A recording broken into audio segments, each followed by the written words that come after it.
Hi guys, it's Milias, welcome to my channel.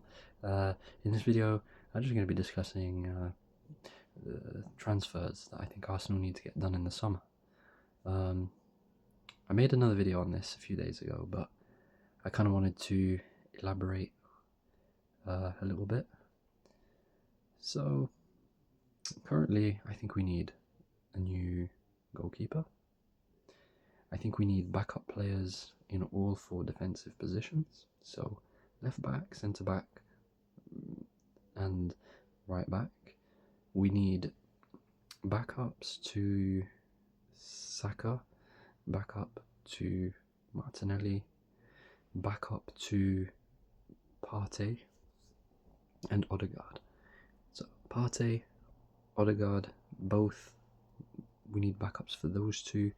We need backups for Martinelli and Saka as well. So 4 signings in the defence, 4 signings in the midfield, 1 in goal as a backup to David Raya, and 1 striker.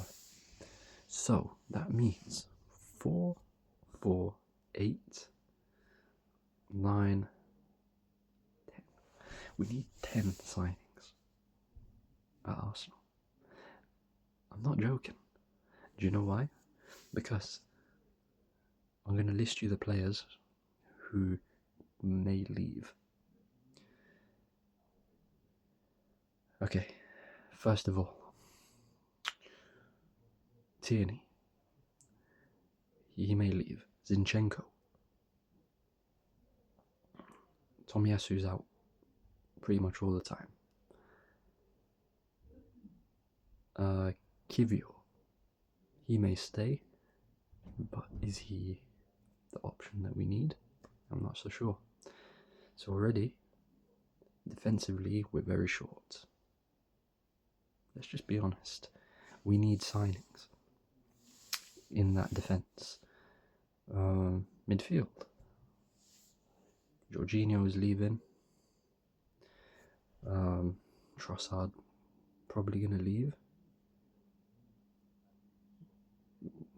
You know, on the left-hand side, we got Martinelli.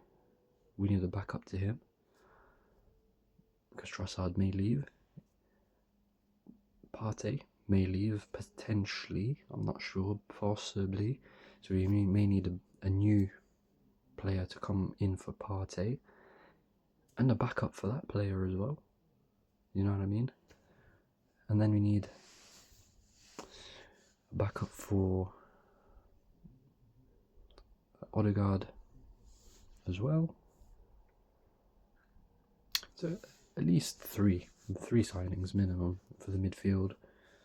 And then up front we need a striker. We know this. We need a proven goal scorer who can score goals for us on a consistent basis. And yeah, we have a lot of work to do in this summer transfer window. So the question is, will the manager do what's necessary? Will Arteta do what's necessary? Will he get the signings that we need? Because obviously next season there is that expectation now that we win something. So it's very important that Arteta and Roberta, they have to get their recruitment correct, because we have a very, very important season ahead of us. Certainly a very important season for Arteta, because in my opinion, if he doesn't win anything major for the football club in the next season, there's going to be a lot of pressure. There's going to be a lot of pressure on him to deliver, you know, because he hasn't delivered now since 2020, and that was 5 years. Yeah, 5 years. Bloody hell. You know what I mean? So it's a very important season, guys. It's a very important season coming up, and this transfer window of this summer is going to be very indicative to how the next season is going to play out. So, in my opinion, we need to get the backups that we need. It's not just Zubimendi or Victor Gyökeres that we need to sign. We need to sign multiple players. Not just one player or two. No, because you've got to remember, we're going to have a lot of these players that we have currently. They're all going to leave. Zinchenko, Tierney, Jorginho, Trossard, a couple more players. There's no guarantee that Nwaneri stays. No real guarantee. Though I think he will stay.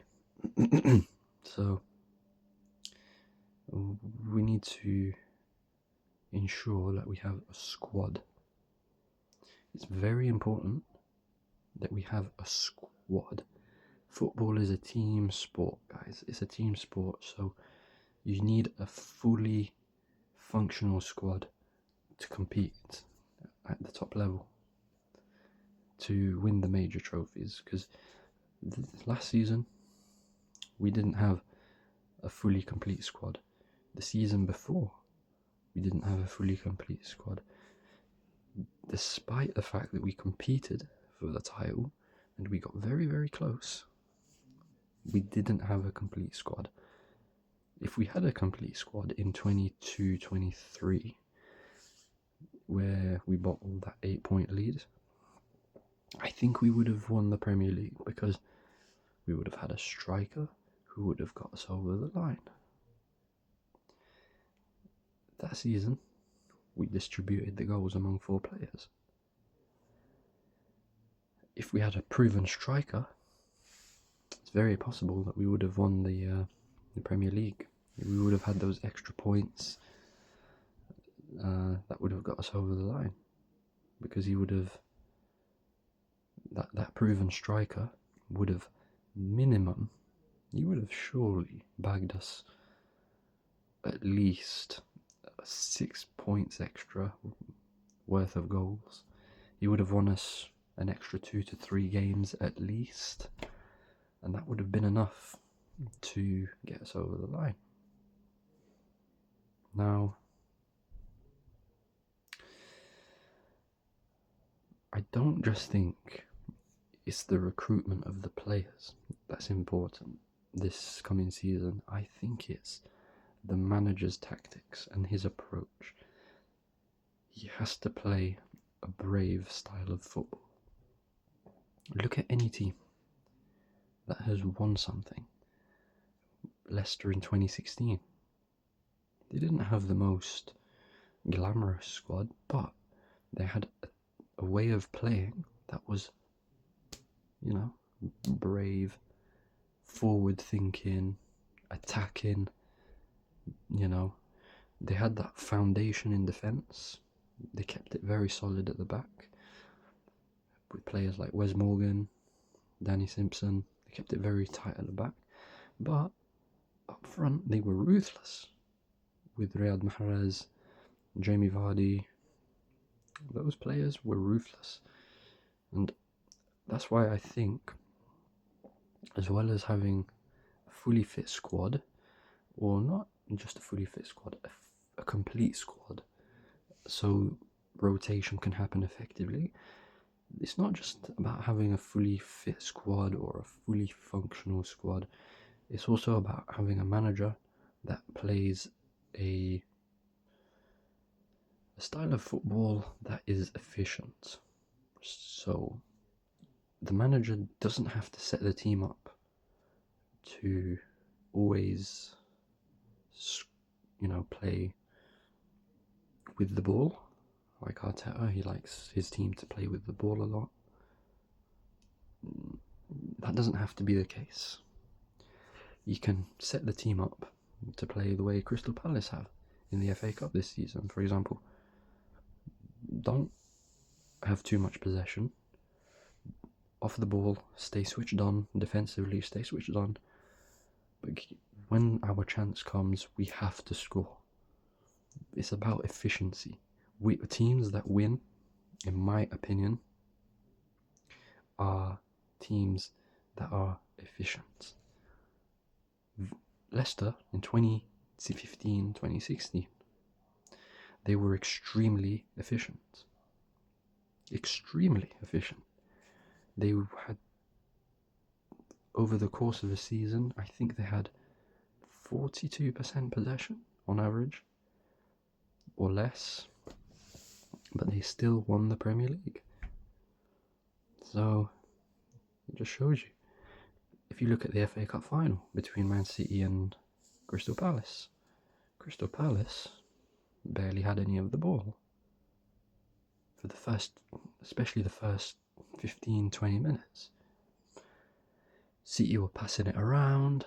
Palace were just shuffling their players from left to right, trying to close the gaps so that City couldn't attack those spaces. And then they get the ball, they counter-attack Man City, they counter-attack them. Their first attack of the game, bosh, goal, Eze, right? And then you can go and watch it now. It's on YouTube. Search the goal. Just like that. 1-0. Out of nowhere. They had like 10% possession or something. And then out of nowhere, I'm not sure if it was 10% possession, but they had something like that. And out of nowhere, goal. Tottenham Hotspur against Man United in the Europa League final. 23% possession. You know, they get one shot in the whole game, one shot on target, and they score. They win the Europa League. So, what I'm trying to say is there is no point in bringing in all these backup players and having a fully functional squad that can be rotated throughout the season if the manager doesn't play the right way of football, if he doesn't play efficiently, if he doesn't set the team up to win. And to set a team up to win is to set a team up to be efficient in front of goal, to be efficient defensively, to be compact, but also to be efficient in the final third, because that's where you win games. The games are won in the final third. So even if you stay, defending for most of the game, and you get 2 to 3 opportunities every game, if you have a manager that can deploy the tactic correctly, he can win games, and therefore he can win big trophies. And I cannot stress the importance of efficiency.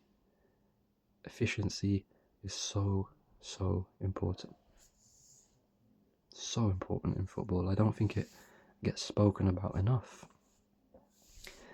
These days we hear a lot of talk about systems and tactics, and yeah, they play a part as well, but efficiency is so important. Anyway, I think we'll leave it there, guys. Thank you so much for tuning into this video. I really appreciate it.